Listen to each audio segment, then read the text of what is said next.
익산 일빛교회 장권능 목사입니다. 익산 일빛교회 장권능 목사님 주일날 예배 말씀 누가복음 17장 11절에서 19절 감사는 믿음의 고백이다. 하나님의 은혜로 정말 이 무더위가 기승을 부리는 또 폭염과 함께 시작된 7월인데 그럼에도 불구하고 주님이 더 사랑하시고 그럼에도 불구하고 주님이 더 은혜 주실 걸 믿고 오늘 맥주 감사주일로 하나님께 영광 돌리는 우리 성도님들 한 분 한 분에게 하나님께서 예비하신 신령한 은혜의 복의 주인공들이 다 되시기를 주의 이름으로 축복합니다. 우리가 잘 아는 이솝 우화에 나오는 이야기가 있습니다. 어느 시골에 이렇게 부부가 살고 있었습니다. 밭에 나가서 열심히 일을 하고 집에 돌아왔는데 닭장을 이렇게 가서 보니까는 닭장 안에 보지 못했던 거위 한 마리가 자기네 닭들하고 같이 어울려 있습니다. 좋아요, 안 좋아요? 좋지요. 그래가지고 잘 이렇게 줄로 묶어가지고 기둥에다 묶어놨다가 이거 내일 잡아먹어야겠다. 복날도 다가오니까 이렇게 맛있게 요리를 해먹어야겠다 하고 아침에 일어났더니 이게 웬일입니까? 세상이 거위가 알을 나눈 겁니다. 그러니까 알을 봤더니 일반 알이 아니에요. 이렇게 황금색입니다. 신기하다. 무슨 알이 황금색일까 하고 이렇게 봤더니 우화라고 그랬습니다. 우화라고 하는 것은 이야기를 통해서 우리에게 뭔가 교훈을 주려고 만든 이야기다 이런 뜻입니다. 그래서 이거 거위알을 보니까 황금알입니다. 우와! 그래서 확인해 보니까 황금이 맞습니다. 시장에 갔다가 팔았습니다. 와, 대박입니다. 그 다음날도 보니까 또 세상에 아침에 나가 보니까 또 황금알을 또 놨습니다. 두 부부가 막 서로 얼굴을 보면서 여보 감사해, 여보 감사해만 둘이 얼굴을 볼 때마다 감사가 넘쳐납니다. 누가 더 감사를 잘하나. 며칠이 지났습니다. 그래서 이제는 생각지 않은 부자가 되었습니다. 좀 꾀가 생겼습니다. 이제는 농사일 힘들게 그만하고 아마 매일 이렇게 황금알을 하나씩 나니까 아마 모르긴 몰라도 이 거위 뱃속에는 아마 황금알이 수십 개는 있을 거니까 매일 파는 것도 귀찮고 기다리는 것도 힘들고 그러니까 이걸 잡아가지고 배를 가르면은 한 번에 다 팔으면 우리가 이제 평생 농사도 안 짓고 편안하게 감사만 하고 살지 않을까 생각을 해서 큰 맘 먹고 칼로 거위 배를 갈랐습니다. 이게 웬일입니까?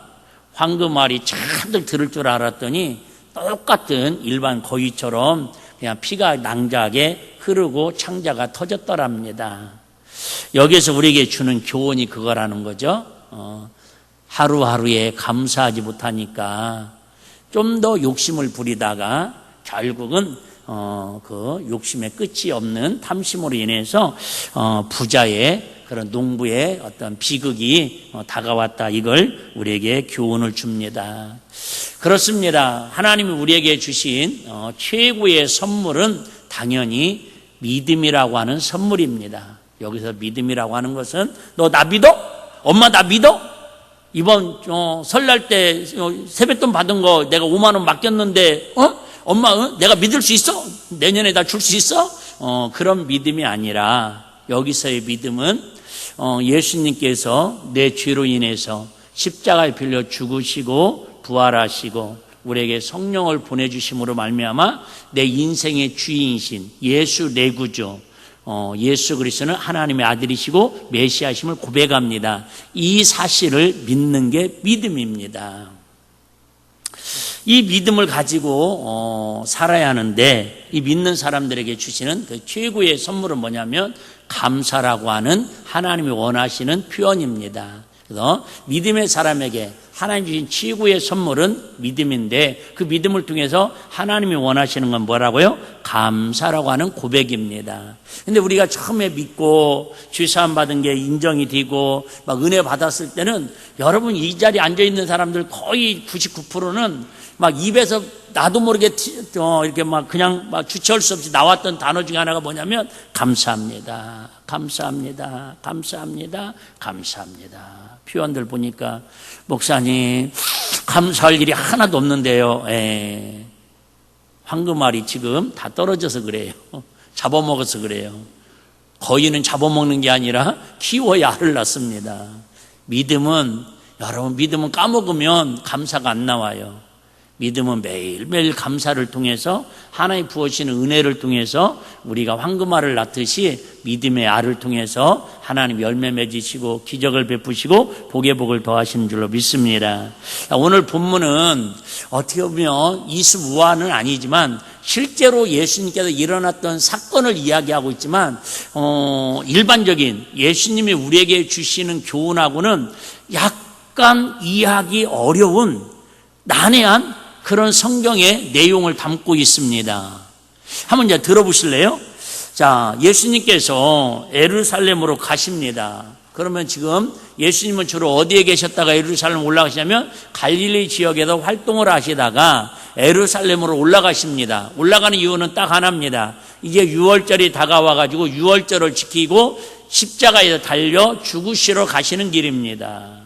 예수님이 죽으러 가는 길인데 그 길을 가다 보니까 사람들이 싫어하고 혐오하는 그런 동네 하나가 있습니다. 더 이상 설명 안 드리는데 다 아시죠? 사마리아라고 하는 그 지역을 지나가게 되었습니다.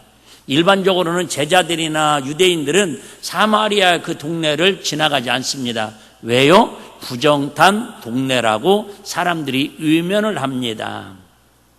더군다나 그 사마리아 지역은 이처럼 일반인들도 그건 혐오 지역이라고 멀리하고 있는데 거기에 또 조그마한 한 촌에 그러니까 사마리아 지역 중에서도 더 위진 곳에 거기를 보니까는 우리 옛날 성경이니까 지금은 뭐 한세스병이라고 이렇게 얘기하는데 어원이 좀 이렇게 익숙하지 않으니까 어떤 문둥병자들을 모아놓고 집단총을 이루는 그런 한적한 곳에 예수님이 지나가십니다.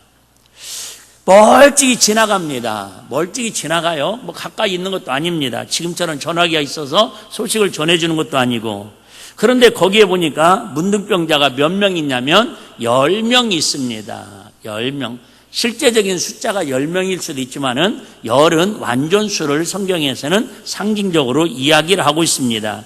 그 멀리 서가지고 예수님이 지나가는 모습을 보고는 물론 당연히 예수님 혼자 가는 게 아니라 제자들과 많은 사람들이 예수님 다닐 때마다 무리가 따랐습니다. 그때 갑자기 10명의 사람들이 그렇게 한마음 한뜻으로 아주 목청을 높여 외칩니다. 뭐라고 외칩니까? 예수 선생이요. 예수 선생님이요. 여러분 성경을 우리는 아시잖아요. 예수님을 부를 때에 랍비요, 선생이요 이렇게 부르는 사람들은 인격적으로 예수님을 못 만나고 아직 물과 성령으로 거듭나지 않은 사람들이 고백할 때 이렇게 고백합니다. 예수님은 똑같은 예수님인데 그러면 인격적으로 거듭나고 예수님을 믿는 사람들이 부를 때는 뭐라고 부르냐면, 그죠? 뭐라고 부르냐면 메시아나 그리스도나 우리의 구세주, 우리의 주인이라고 이렇게 표현을 합니다. 구세주.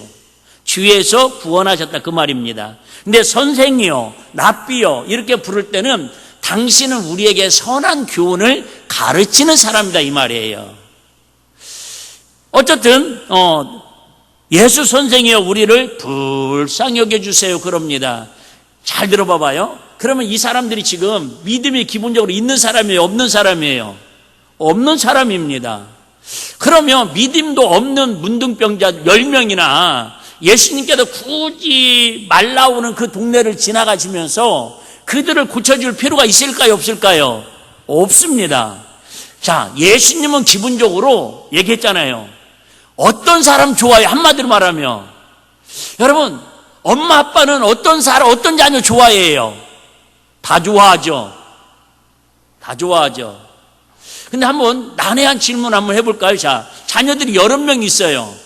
그러면 어떤 자녀를 더 좋아합니까? 다 좋아하죠, 당연히. 1번, 말지 않는 자녀가 제일 나는 좋더라. 2번, 공부 잘하는 자녀가 제일 좋더라. 3번, 용돈 많이 주는 자녀가 제일 좋더라. 4번, 나 닮은 자식이 그도 제일 좋더라. 몇 번이에요? 네, 생각은 다 다릅니다. 생각은 다 달라요. 근데 똑같은 조건이라면, 똑같이 말도 잘 들어요, 똑같이 용돈도 잘 줘요, 똑같이 공부도 잘해요. 그렇다면 누구가 제일 이뻐요? 좋아요? 이왕이면? 예. 그래서 이렇게 애기들 내가 볼 때는 다 거긴데도 엄매 위탁 탔어. 위탁 타서 그러면요 막 위갓집 식구들이 와 막 좋아하더라고. 예수님은 누구를 제일로 좋아하냐면 믿음 있는 사람을 제일 좋아합니다. 어떤 믿음? 예수님을 나의 구주로 인정하는 그 믿음. 그러니까 베드로도 그랬잖아요. 주는 그리스도 살아계신 하나님의 아들입니다. 그 믿음을 고백하니까 예수님 깜짝 놀라고 좋아가지고 바위나 시므나 네가 복이 있도다. 바위나 시므나 네가 복이 있도다. 예수님 막 흥분하십니다. 예수님을 흥분시키는 사람은 누구라고요? 믿음의 사람입니다. 믿음의 사람. 근데 상식적으로 우리 백부장 사건도 아시죠? 내 믿음이 네 하인을 낫게 하였느니라. 내 믿음이 네 하인을 낫게 했다라는 거예요. 근데 이 문둥병자들은 지금 전혀 예수님을 믿음의 대상으로 보지 않는 거예요. 소문은 들어서 알아요. 야, 저분은 죽은 자도 살리고, 야, 저분은 바로 앞에 장에 보면은 오병이의 기적을 일으킨 능력의 기적의 하나님이라는 걸 그건 소문 듣고 압니다. 소문 듣고. 그럼 이 정도 되면은 예수님께서 세상 말로 무시하고 그냥 들은 척도 말고 지나가시던가, 아니면 한마디 해야지. 제자들한테 가서 물어봐라. 정말 너희들이 내가 메시아, 너희를 구원하러 온 메시아 그리스도로 믿느냐고 가서 물어봐라. 백부장 같은 그런 믿음이 있으면 내가 가서 안수를 한다든가 손을 만져준다든가, 아니면 우리식으로 말하면 뭐예요? 부흥집회를 해야겠죠. 그래서 모여가지고 막 그죠? 불러 충만하게 앞서서 막 그죠? 예수 이름으로 문둥병은 떠나죠. 할렐루야 막 이렇게. 그리고 막 말씀 듣고 회개하고 막 안수해서, 그게 어떻게 보면 그런 이적이 나타나도 대단한 일인데, 그냥 뭐 이건 믿음이 있는 건지 없는 건지 예수님한테 우리를 불쌍히 여기소서 큰 소리로 그냥 외치고 말았습니다. 근데 너무 신기한 것은 이 정도로 문둥병이 치료받는 그런 능력이 있다면 저와 여러분들은 제가 볼 때는 평생 감기 한 번도 걸리면 안 될 사람들입니다. 이 무더위에도 이렇게 열심히 나와서 찬양하시고, 주방에도 애쓰시고, 새벽부터 나와서 기도하시고, 교회 봉사하시고, 헌신하시고, 얼마나 애쓰고 수고합니까? 내가 아무리 저와 여러분들을 비교해봐도 오늘 본문에는 10명의 문둥병자들보다는 우리 사랑하는 성도들이 믿음이 훨씬 좋습니다. 아멘 해도 괜찮을 텐데. 하여튼 뭐 각자의 믿음이니까 내가 억지로까지는 못 오겠네요. 아니, 내가 볼 때는 그렇습니다, 진짜. 그러면서 우리를 불쌍히 여겨달라고 그러니까 예수님께서 보시고 가라사대 제사장들에게 너희 몸을 보이라 하셨더니 저희가 가다가 깨끗함. 진짜 죄송합니다. 나는 황금알을 낳는 거의 그 이야기가 좀 더 나는 현실감 있게 들려오지. 목사가 이런 얘기하면 안 되나요? 아니, 이게 지금 말입니까? 우화보다도 더 말이 안 되는 사건이 지금 계속 전개되고 있습니다. 아니, 예수님한테 지나가는데 제대로 믿지도 않으면서 선생님 우리를 불쌍히 여기시죠 그랬어요? 그랬으면 예수님 무시하고 지나가던가 뭐 조건을 따지는데, 너무 신기한 건요, 예수님께서 뭐라고 말씀하시냐면, 얘들아 너희가 가서 제사장에게 가서 너희 몸을 보이라는 거예요. 여기는 이제 성경 배경을 좀 아시면 이해가 빠르잖아요. 아시죠? 문둥병은요, 완치 판정을 받아도 제사장한테 가서 그 몸을 보이고 검사를 해가지고 피부가 다 나섰네, 고름이 없어졌네, 그렇게 해서 제사장이 의학적으로 치료를 받았어도 의사가 완치 판정을 냈어도 제사장한테 가서 몸을 보여가지고 영적인 병이다 그 말이 영적인 병. 그래서 제사장이 너는 이제 뭐랄까요 문둥병에서 깨끗함을 받았노라. 제사장이 꽝꽝꽝 선포를 하면 그때야 이제 가정의 품으로 돌아가서 가족들과 회사도 가고 자연적인 이제 생활을 할 수 있는 그 조건이 되는 겁니다.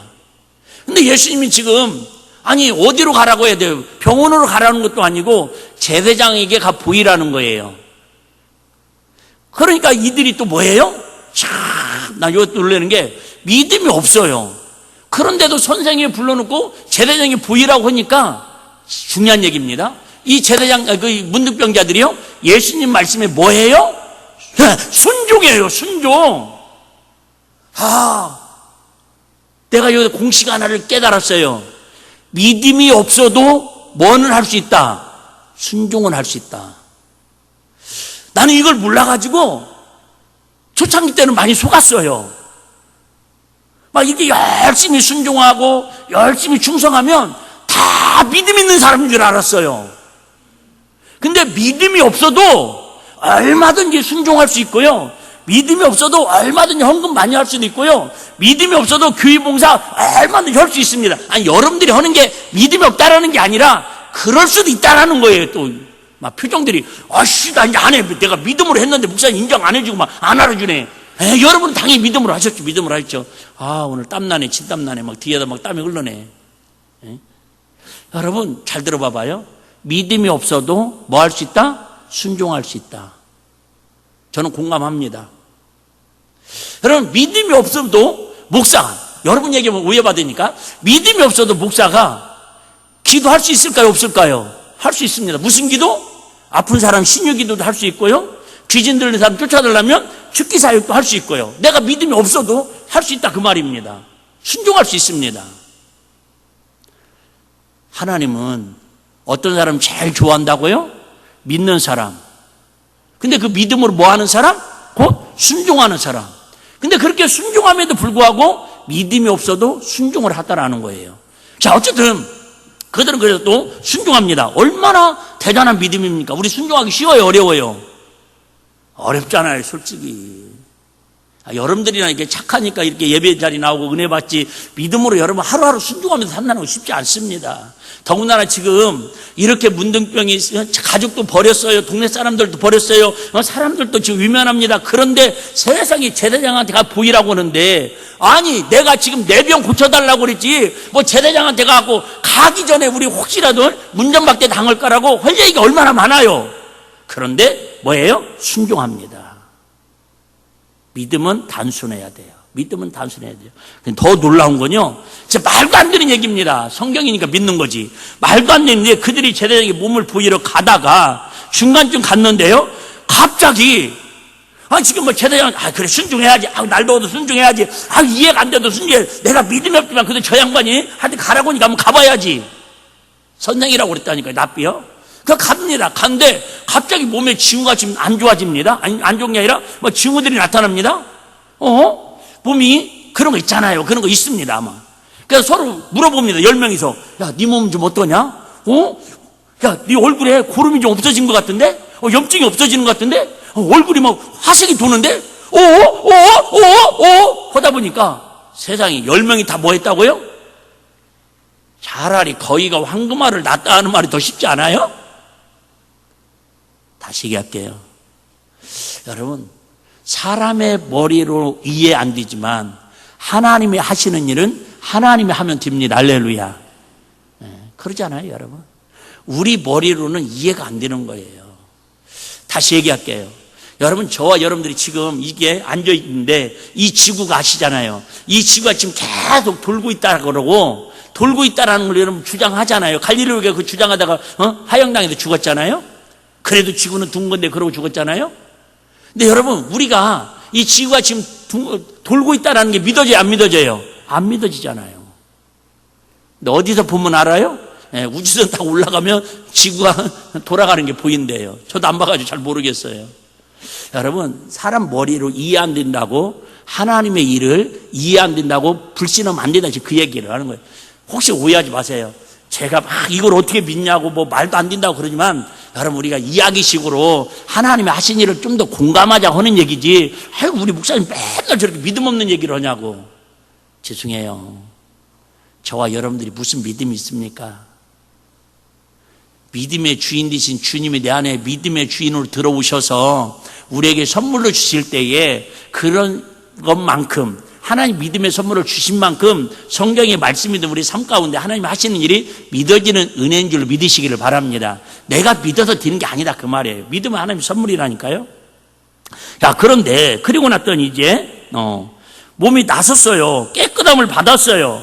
깨끗함을 받았더니 다른 사람들은 깨끗함을 받았음에도 불구하고 누구한테 가야 돼요? 제사장한테 가서 보여야 합니다. 그런데 여기에 또 참 특별한 사람이 있습니다. 16절에 보니까 예수의 발 앞에 엎드려 살해한 이는 사마리아인이라. 제가 오늘 본문 몇 년 전에도 한번 설교한 기억이 있는데요, 저는 이 말씀 속에서 여기에서 제일 은혜를 받았습니다. 저는 사마리아인이라. 저는 사마리아인이라. 미루어 짐작할 때에 10명 중에 9명은 지금 사마리아 사람이다, 아니다, 기다. 성경이 정확하게 나오진 않는데 아니라는 게 추측은 할 수 있잖아요. 그럼 이 사람들은 누구냐? 그 잘난 율법을 지키고 하나님을 섬긴다고 하는 유대인들이었다라는 거죠. 근데 그들이 그럼 왜 사마리아, 자기들이 그렇게 더럽시 여기고 쥐약시 여기고 정말로 상종도 하지 않는 그 사마리아 땅에 왜 왔을까? 이유는 단 하나, 몸에 몹쓸 문둥병이 걸려서. 그런데 자, 다 10명이 나섰어요. 나섰는데 그 한 사람만 그 앞절에 보니까 누구에게 영광을 돌리더라? 하나님께 영광을 돌리며. 하나님께 영광을 돌리며 어디로 가야 하는데? 제사장하고 가야 하는데 다시 돌아서 누구를 찾아와요? 예수님을 찾아와요. 예수님을 찾아와서 그 발 앞에 뭐하니? 살해하니. 살해한다는 말은 감사한다라는 표현입니다. 감사하니 저는 사마리아인이라. 무슨 얘기를 이렇게 어렵게 하려고 그러냐면, 이 10명의 문둥병 안에서도 이 사마리아의 한 사람은 보이지 않는 뭐예요? 사마리아 지역 사람이라고 왕따를 당하고 있다라는 거예요. 말이 조심스러운데, 이렇게 청송교도도 우리가 몇 번 가봤잖아요. 그럼 그 교도소 안에서도 영화 같은 거 보면 그러잖아요. 똑같은 쥐져서 온 주인들끼리인데 거기에서도 방장이 있고 거기에서도 나름대로 돈이 있고 빽 있는 사람들은 똑같은 주인들끼리, 똑같은 사형선들끼리도 나름대로 왕따를 시키고 때로는 하여튼 이렇게 무품아리를 해서 신고식이 아니라 그렇게 학교에서도 마찬가지예요. 지금 많이 없어졌다고는 하지만 보이지 않는 그런 거 학폭 같은 게 있잖아요. 자기도 세상 말로 그들에게는 찌질이 소리 지르고 왕따를 당하면서도 좀 더 위에 있는 애들이 그 밑에 사람을 뭐예요? 왕따시키고 또 갈구고 있다라는 거예요. 자, 적용. 여러분, 저와 여러분들은 하나님의 은혜 앞에 내려놓으면 다 똑같은 뭐예요? 주인들이고요. 똑같은 사마리아인이고요. 똑같은 문둥병자라는 거예요. 똑같은 문둥병자면 유대인이든 제사장의 아들이든 신분이 어떻든 사마리아 사람이든 가난한 사람이든 부자든 똑같이 하나님의 은혜로 치료받는 게 중요하다 그 말이 할렐루야. 그런데 뭘 거기서도 사마리아 사람이라고 배척하고 나는 그래도 우리 아버지가 제사장이고 나는 그래도 유대인의 피가 흐른다고 거기서 우월감을 가질 필요가 뭐 있냐 그 말이죠. 여러분, 왜 하나님 은혜에 우리가 감사하면서 날마다 이렇게 행복하게 하루하루를 승리하며 살지 못하느냐면, 얘기했죠? 어디서부터 인생은 불황은 시작되냐면 서로 비교하는 새부터 인생은 불행은 시작되는 겁니다. 서로 비교하는 거예요. 저 사람은 한국말을 2개 낳았다는데 왜 우리 집은 하나 낳았을까? 저 아들, 딸은 이번에 공부해갖고 100점 맞았다는데 우리 자식들은 왜 이렇게 누구 닮아갔는가 70점밖에 못 맞았다는 거야. 비교하는 순간부터, 왜 마귀가 속성이 그거니까, 비길이다가. 사마리아 사람들은요, 그 9명한테도 어떻게 보면 같은 문둥병자로 고통받고 있으면서도 소위당하고 멸시당하고 있다는 거예요. 바꿔 얘기할게요. 똑같이 예수님 은혜 없으면 하루도 살 수 없는 주인 중에 영적 문둥병이 걸린 저와 여러분들이 있으면 얼마나 있고, 배웠으면 얼마나 배웠고, 믿음 있으면 얼마나 더 있다고, 우리끼리, 주인끼리, 그래도 서로 기도하고, 서로 끌어주고, 서로 밀어주고, 서로 그저 보듬어주고, 서로 힘을 실어줘야지. 저 사람은 사마리아 사람이야. 저 사람은 기도도 안 하는 사람이야. 저 사람은 저녁 예배도 안 나오는 사람이야. 다 누가 하고 싶은 얘기 다 대신 내가 하는 것 같다? 제가 하고 싶은 얘기를 내가 대신 하는 거죠, 뭐. 여러분, 그러면 지금 평생을 가족과 함께 떨어져서 사람들한테 질타받으면서 외롭게 쓸쓸하게 문둥병으로 앓다가 사람 구실 한번 제대로 못하고 거기에서 죽어가야 할 사람들이 예수님의 특별하신 은혜로 이렇게 치료함을 받았으면, 나 이해 안 되는 게, 예수님이 지금 계단이가 보이라고 그랬다니까요. 그 사람들이 뭐 하는 거예요? 9명은 순종한 거예요. 순종. 근데 예수님이 그 다음에 뭐라고 말씀하시냐면, 예수께서 대답하여 가라되 10사람이 다 깨끗함을 받지 않느냐, 그 9은 어디 있느냐. 예수님이 제사장한테 가라고 그랬잖아요. 순종하고 갔다니까요, 지금. 근데 그들의 지금 순종에 대해서 예수님이 기뻐하는 거예요? 뭔가 아쉬움을, 서운함을 표현하고 있는 거예요. 이해되시면 아멘. 실컷 예수님이 제사장한테 보이라고 해서 순종했는데, 예수님이 지금 그 사람들을 찾고 있다라는 거예요. 뭐예요? 못마땅하다라는 거죠. 병나신 걸로 만족하는 게 아니라는 거죠. 자, 결론. 여러분, 순종하는 믿음이 있고, 순종하는 믿음이 있고, 감사하는 믿음이 있다. 시작. 순종하는 믿음이 있고, 감사하는 믿음이 있다. 여러분, 순종하는 믿음이 귀해요, 안 귀해요?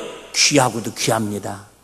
근데 하나님이 더 귀하게 여기는 사람은 순종하는 믿음의 사람보다 어떤 사람을, 감사하는 믿음의 사람을 더 귀하게 여긴다. 그 얘기를 오늘 하고 싶어서 이렇게 길게 선언을 하고 있는 겁니다. 즉, 감사 없는 순종, 감사 없는 믿음은 없는 사람도, 믿음이 없는 사람도 가식적으로, 의식적으로, 인간적으로 사람 체면을 지키기 위해서라도 할 수 있다라는 거예요. 근데 저부터 시작해서 우리 대한민국 교회가 제일 위험한 것 중에 하나가 지금 이거 아닙니까? 저 사람이 하니까 나도 해야 하는 거 아니야? 아이고, 내가 그 난도 있다고 권사인데 이 정도는 해야 하는 거 아니야? 여러분, 맥주 감다주의를 통해서 우리 순종하는 믿음도 정말 귀하지만, 그냥 입버릇 같은 세상의 그런 감사가 아니라, 아까 찬양했잖아요. 날 구원하신 주 감사. 한번 해보실래요? 시작. 날 구원하신 주 감사. 날 구원해 주신, 문둥병을 치료해 주신 그 자체만으로도 우리는 게 감사하면 되잖아요. 아니, 하루에 거의할 황금알 하나 났으면 이걸로 평생 감사하며 살 수 있는 거 아니에요? 죽을 때까지. 아니, 하나만 낳고 그 거의가 그럴 일 없지만 자살해서 죽었어도 감사할 일 아닙니까? 거의가 죽었어도. 여러분, 내가 오늘 예수님이 나의 구해주라고, 나 같은 죄인 때문에 예수님 십자가에 빌려 죽으셨다고, 황금알보다 어마어마하게 귀한 그 예수 이름에 구원의 확신을 가지고, 그리고 아무 복을 못 받았다 하더라도 오늘 죽어도 우리는 감사할 일이 아니냐, 그 말입니다. 할렐루야. 그런데 여러분, 하루하루 살면서 감사할 일이 얼마나 많습니까? 얼마나 많습니까? 근데 솔직히 우리는 감사가 더 많아요? 불평이 더 많아요? 각자 믿음이 다를 수 있겠죠. 말씀 다시 한번 강조하고 정리하겠습니다. 순종하는 믿음 귀합니다. 순종하는 믿음, 여러분, 인격적이 됐던, 사람 눈치를 봐서 하든, 체면 치레를 하든, 그래도 여러분, 그것도 어떻든 귀한 믿음입니다. 근데 그게 잘못됐다는 게 아니에요. 지금 제가 하고 싶은 얘기는 순종하는 믿음도 대단하지만 주님이 원하시는 믿음은 어떤 믿음? 감사하는 믿음을 주님이 더 기뻐하신다라는 거예요. 조건으로 감사하는 게 아니라, 환경으로 감사하는 게 아니라 날 구원하신 주 감사, 이 감사의 고백이 여러분 늘 입버릇처럼 흘러 넘치다 보면은 웃음꽃이 피어나고, 여러분이 그 감사의 웃음꽃을 통해서 가족의 또 웃음꽃이 피어나고, 가족의 웃음꽃이 피어나면 천국의 그저 아름다운 또 에덴 동산이 되고, 그렇게 행복한 삶을 통해서 여러분 주변에 무화꽃이 피었습니다. 오징어 게임이 아니라 예수님의 사랑의 꽃이 피었습니다. 그래서 더 많은 사람들에게 하나님의 향기를 드러내고 감사의 축제의 삶을 살아가는 우리 모두가 다 되시기를 주의 이름으로 축복합니다.